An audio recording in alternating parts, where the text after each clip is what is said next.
ING, Dakalama Uye, Kwanlin Ninje. My name is Jocelyn Jo-Strack.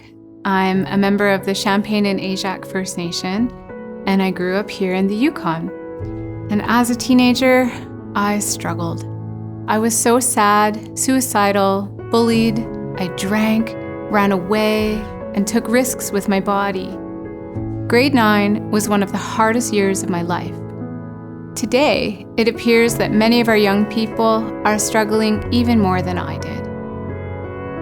We are working to understand the evolving challenges and strengths of our young people, and what it means to be healthy, to be whole. We often think of our bodies, how well we eat and how often we exercise, or of our minds, how well we do in school. But what about our hearts, our relationships and connections with family and community? What about our spirits, our connection to the energy of all great life and to the core of our deepest self, to our light?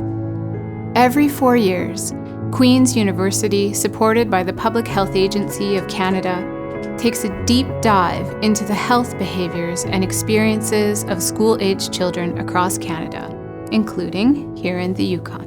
In 2018, 73% of all Yukon students in grades 6 through 10 participated in the Health Behaviour in School-Aged Children Study, or HBSC for short. We use this data to compare the health of those who identify as male to those who identify as female, students in grades 6 to 8 to those in grades 9 to 10, and students in Yukon communities to those in Whitehorse. The HBSC study is a work in progress that strives to answer important questions about the health of our young people. We still have much to learn from many different groups, like our First Nations, about how future studies can best reflect and support Yukon people. With that, the 2018 study's findings are important to share because they are both devastating and hopeful. There are points to celebrate, like strength of family relationships and connection to culture. The findings about culture are especially encouraging because we know that students who speak their traditional language, who spend time on the land and participate in ceremony, tend to do better. This is a strength we can build on in the Yukon, with about 2/3 of students reporting that they feel connected to cultural and family traditions, and rural students being most likely to report being involved in cultural activities. As an auntie, a mother, some of the Yukon's HBSC study is heartbreaking to read.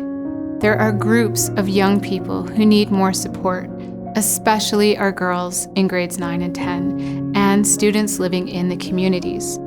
There are concerns that affect all Yukon students, such as mental health or disconnection from heart and spirit. For example, since 2010, the number of students who reported feeling sad or hopeless every day has climbed steadily for all grades and genders. This is especially true for older girls in our communities. They are struggling more today than they have been since the study started in 2010. About 1/3 of all youth reported at least one indicator of depression. For girls in grades 9 and 10 in the communities, that number was 83%. Of those same girls, only 2% could say they felt confident in themselves. 83% of girls feeling depressed and 2% saying they are self-confident. Those are hard numbers to accept. This troubling trend for older girls in communities is one that we also see with respect to their physical, social, emotional, and spiritual well-being.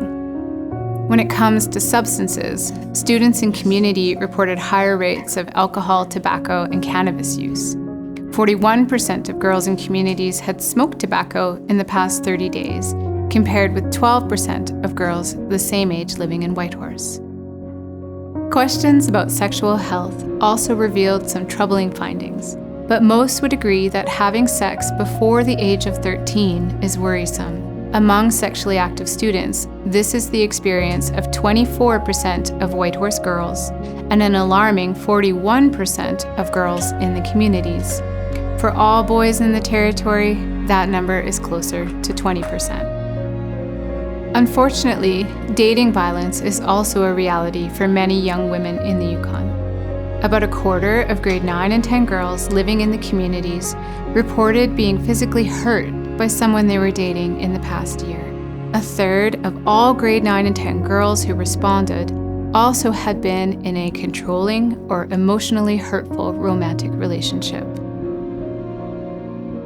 Overall, the study identifies some real areas of concern, especially when it comes to the health and safety of our young women. But we also identified something that seems to reinforce the health of young people, and that is positive relationships. When youth reported positive relationships with peers and teachers in their community and in their homes, they were less likely to engage in risky behaviors like substance use, and more likely to engage in positive behaviors that promoted both physical and mental health. Positive, supportive relationships seem to be super important for all students as they move into higher grades, and they are especially helpful for rural students and girls. So what does that look like? School climate plays a part. When students reported a positive school climate, in other words, when they felt that school was a place they felt accepted, only 15% reported feeling low or depressed once a week. Among students who felt the school climate was negative, that number was much higher, at 50%. The flip side of those numbers is that 76% of students who felt accepted at school reported feelings of self-confidence, while only 42% of students who did not feel accepted said the same. Feelings around school seem to be closely linked with the use of drugs and alcohol, with students who feel good about the school climate less likely to report using substances. Similarly, students who felt supported at home by their families were less likely to smoke, drink, and use cannabis. So what can we take away from all this? What does it mean when it comes to helping young people thrive? It means that building strong relationships is really important. Strong relationships give students the support they need to feel connected and confident so they may engage in meaningful activities and strengthen their sense of self. One of the most impactful ways to achieve strong relationships is through reconnection. Reconnection with culture, spirit, self, community, and the land. If we want to reverse the negative student health trends we've been seeing since 2010, we need to pay attention to the results of studies like this one and find ways to actively support students when and where they need it. There are no quick fixes here, but identifying the problems or risk factors and the strengths or protective factors gives us some insight about where to start. The most powerful tool we have available is us, those who want to hold up our young people and support them in schools, at home, and in the broader community. When parents, educators, other adult supports, and youth themselves make time to reach out, connect, and engage with each other, it deepens and strengthens our connections and profoundly benefits the health of our young people, especially those who might be struggling. For myself, my greatest gift has been to find my role within our Yukon, to be able to give, stand, and lead for those coming behind me. It took a lot of self-awareness and tender care to journey through my trauma.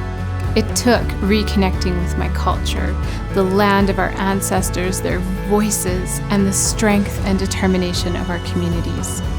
Most importantly, it took reigniting the light, the fire of my being and spirit so I could walk with confidence, with love, and now great belief in the strength and power of our young people. Tlahu, that is all. Goodness cheesh.